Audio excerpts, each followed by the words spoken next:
Mes salutations. Alors, je trouve très important de vous faire connaître des citoyens qui s'impliquent dans notre communauté. Alors, j'ai Roland-Dick qui est un homme qui ne manque pas d'énergie et j'ai le plaisir de l'accueillir. Bonjour, M. Lapierre. Merci beaucoup. Le plaisir est pour moi, M. Lapierre. Roland-Dick, ça fait longtemps que vous êtes impliqué ici à Laval, mais à quel titre? Vous avez commencé quoi? Vous avez quelle sorte d'études que vous avez fait? Moi, j'ai un bac en architecture de l'Université de Montréal. Un bac en architecture? Oui, depuis 2004.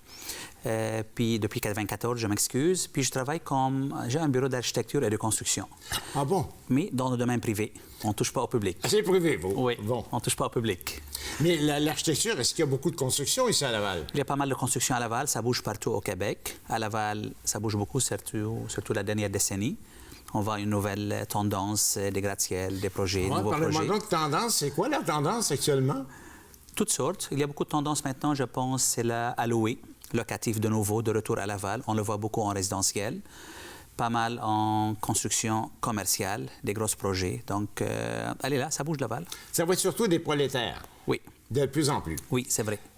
Est-ce qu'il y a un danger? On voit qu'ils s'en construisent beaucoup, on voit des gros projets. Est-ce qu'il y a un danger qu'il y en ait trop quand même? Je ne pense pas pour le locatif. Je pense qu'on est en besoin. Je sais qu'on a jasé un peu à l'extérieur, que ça va être un peu trop. Mais à date, le marché demande de locatif. Puis ça va continuer comme ça, on ne sait pas, on va voir. Mais je suis pas mal sûr que les promoteurs, ils ont fait une étude de marché, la faisabilité. Puis je pense, à date, on est correct. On est correct? Oui, on est correct. À date, on est correct. Je pense que la demande, elle est là. Ça va être un bon marché de locataires? À date, oui, c'est un bon marché. Oui, oui. Puis c'est des beaux projets. C'est vrai. Le marché, il est comme ça. La tendance maintenant, les gros projets, les méga projets, les 5, 6, les 26 étages, les 20 étages, c'est à louer. Pour être vous qui êtes un spécialiste de l'architecture, qu'est-ce que vous trouvez qu'on devrait faire pour améliorer l'architecture lavalloise? Est-ce qu'il y a un manque? Est-ce qu'il y a un manque d'originalité, par exemple? C'est sûr qu'il y a un manque d'originalité. C'est sûr, surtout dans le niveau unifamilial. Il y a beaucoup de copies. Copy and paste, on dit en anglais. Copier-coller. Je pense que ça, il faut la changer un peu. Il faut être un peu plus créatif, surtout dans tous les niveaux. Donc, il faut encourager les architectes. Je pense que les projets de grande envergure résidentielle, ça prend un architecte. Pour le moment, ça ne prend pas un architecte. Ça, c'est une entente entre les villes et les ordres des architectes. Mais moi, je trouve qu'il faut exiger que ça prend un architecte pour être capable de créer, de faire une nouvelle création. L'originalité. L'originalité. Si on voit, parce que lorsqu'on va en Espagne, on va au Portugal, on voit qu'il y a beaucoup plus d'originalité. Partout. On trouve partout. En Floride. Partout. On trouve l'originalité partout au monde. Ici, non, on ne trouve pas. C'est pour ça qu'il faut pousser. Il faut encourager les villes à exiger des architectes. Et ça, c'est l'entente entre l'ordre des architectes et les villes. Alors, les villes, les commissions scolaires, tous les édifices publics devraient faire un effort pour ça. À 100 surtout au niveau unifamilial, résidentiel. On voit beaucoup de milliers de maisons. Pareil, c'est la même chose. Ah oui? Ça, c'est pas quelque chose. Ils vont donner cette vision. Il faut être créatif. C'est de l'art. L'architecture, c'est de l'art. Monsieur Dick, je sais que vous impliquez dans toutes sortes d'activités aussi. Vous impliquez beaucoup pour les immigrants? Je suis un bénévole, un simple bénévole. Je suis un homme de jeans, je suis un homme de terrain, je suis un homme...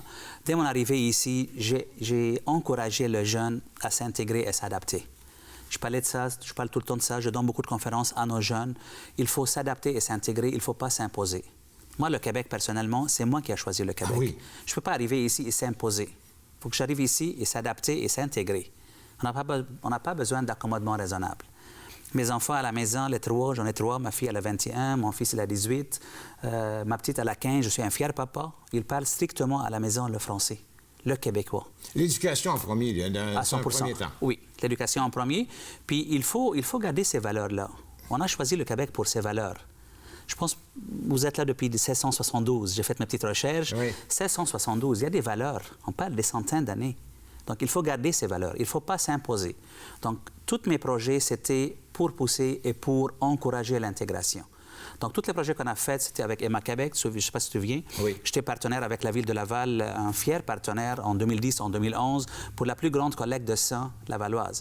Ça, c'était un message. Même les immigrants en tombent malades. On a besoin de ça. Ah oui, c'est pas juste les francophones qui ont besoin de ça. Donc, il faut encourager. Donc, toutes les activités qu'on a faites, c'était avec la Ville de Laval, la Ville de Montréal, avec Emma Québec, Immigration Canada, pour l'adaptation et l'intégration. Et je pense qu'on est pas mal réussi à date. Mais il faut continuer ce cheminement. Mais je crois que les immigrants s'impliquent assez bien quand même. On voit que sur le plan politique, par exemple, à la ville de Laval, simplement, au conseil municipal, il y a 10 personnes sur 21 qui sont de souche étrangère. Il y a beaucoup d'intérêt, beaucoup d'implication. C'est vrai. Il faut souligner que Laval a rendu plus ou moins 40% du monde issu d'immigration, papa ou maman. Mais moi, je trouve, et je dis tout le temps, dans mes conférences pour nos jeunes, c'est un travail à deux. Quelqu'un comme vous, 5e, 6e, 7e génération, et quelqu'un comme moi, la première génération. Moi, il faut que j'encourage le monde à s'adapter et à s'intégrer, mais vous avez un devoir à encourager les jeunes francophones de souche de s'impliquer. Donc, c'est un travail à deux. Ça ne prend pas juste nous autres, ça prend vous autres. Il faut qu'on travaille tous ensemble. Laval, c'était une ville accueillante. C'est une ville à bras ouverts pour les immigrants. Donc, il faut qu'on travaille à l'intégration, à l'adaptation et au marché du travail, à la langue française, purely, la langue française. Et vous autres, vous avez un devoir. On a parlé de ça souvent.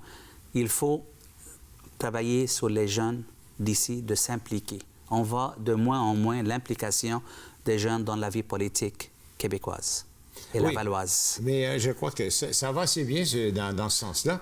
Et puis, il y a beaucoup d'intérêt. Et grâce au travail que vous faites quand même, ça prend des gens comme vous quand même qui puissent favoriser cette implication-là.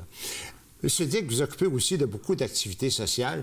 Vous occupez même un petit peu de politique quand même. Un peu de ça. Oui. Alors ça, c'est intéressant de voir votre intérêt pour ça. J'étais un bénévole depuis l'âge de 8 ans. C'est quelqu'un qui a fait beaucoup de terrain. C'était quelqu'un qui a travaillé pour aller chercher les itinérants. C'est un jeune qui a travaillé, je travaillais comme jeune pour aller chercher les jeunes, pour les aider de sortir de la drogue, de toutes ces choses-là. Donc ça, c'était dans moi. Je suis pas un politicien. Je te dis la vérité, je ne suis pas un politicien. Mon idole, c'est Martin Luther King. Je ne suis pas un activiste, mais c'est quelqu'un qui fait la politique pour changer les choses. Je ne fais pas la politique, j'ai mon métier, je fais très bien dans ma vie, j'ai mon bureau à moi-même, je travaille à mon compte, donc ma vie, elle est bien. Mais je fais ça pour changer les choses. Et j'encourage les jeunes à s'impliquer dans la vie politique pour changer les choses, pas pour chercher un métier. C'est ça la différence. Il faut changer. Martin Luther King. Si on aime, on n'aime pas Che Guevara. On est là ou on n'est pas là. Mais au moins, il était un activiste et il a fait ces choses pour changer la vie et pour changer les choses. Monsieur Dick, vous êtes un homme qui s'implique ici à Laval. Je pense que c'est important dans notre communauté d'avoir des gens comme vous. Puis je suis fier de faire connaître ces gens-là. Alors, je vous remercie beaucoup d'avoir participé. J'espère qu'on aura le plaisir. On va sûrement avoir le plaisir de se revoir bientôt. Merci beaucoup pour l'invitation. Ça me fait grand plaisir. Puis, honnêtement, je sais que vous participez à certaines activités. Vous encouragez beaucoup le patrimoine, ceux qui font partie du patrimoine. On est bien content de ça. Merci beaucoup. Vous êtes bien gentils. Merci beaucoup. Merci. Au plaisir. Merci beaucoup.